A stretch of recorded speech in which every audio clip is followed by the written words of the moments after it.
E Carmelo Avarello, ravanusano, esponente politico di SEL, partito di Nichi Vendola, il nuovo vicepresidente del Consiglio provinciale. È stato eletto ieri sera al termine di una seduta convulsa. Ce l'ha fatta sul filo di lana, ha raccolto 17 voti, 2 in più di Franco Laporta. Avarello assume l'incarico lasciato da Piero Giglione perché nominato assessore da Eugenio Dorsi. E un'altra conseguenza legata alla scelta di Giglione di abbandonare la poltrona di Aula Pellegrino è stata la surroga con il primo dei non eletti nel collegio di riferimento.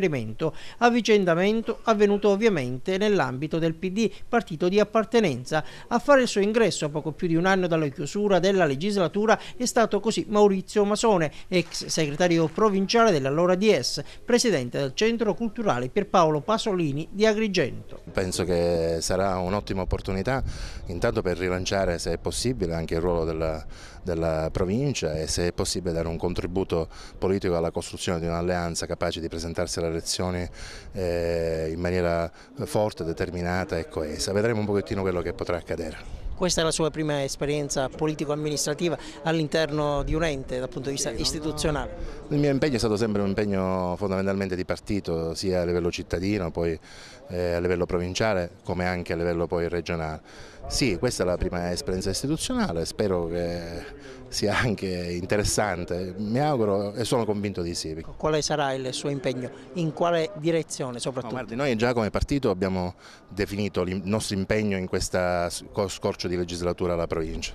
I punti fondamentali sono quelli dei precari e delle infrastrutture. In più, secondo me, dovremmo ragionare, se è possibile, come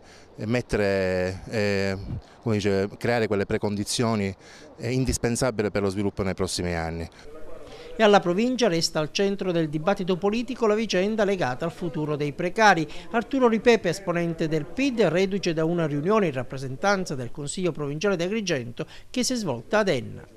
A Enna c'è stata la partecipazione massiccia dei contrattisti, c'è stata la partecipazione della deputazione dell'Ennese e c'è stata la partecipazione di molti consigli, presidenti di consiglio delle varie province. Io ho rappresentato la provincia di Agrigento e in quella sede si è stilato finalmente un documento tecnico, che non è un documento politico, la differenza è sostanziale, perché nel documento tecnico che è stato stilato si vanno a individuare quali sono i punti critici della legge che è stata approvata a livello nazionale e si è preparato un documento per emendare questa legge e far sì che finalmente si trovi una soluzione a questo problema. Quali sarebbero le modifiche principali? Ma le modifiche principali sono: per intanto bisognerebbe passare dal fatto che queste spese devono andare fuori da quelle che sono i computi del patto di stabilità, e questa è la cosa più importante.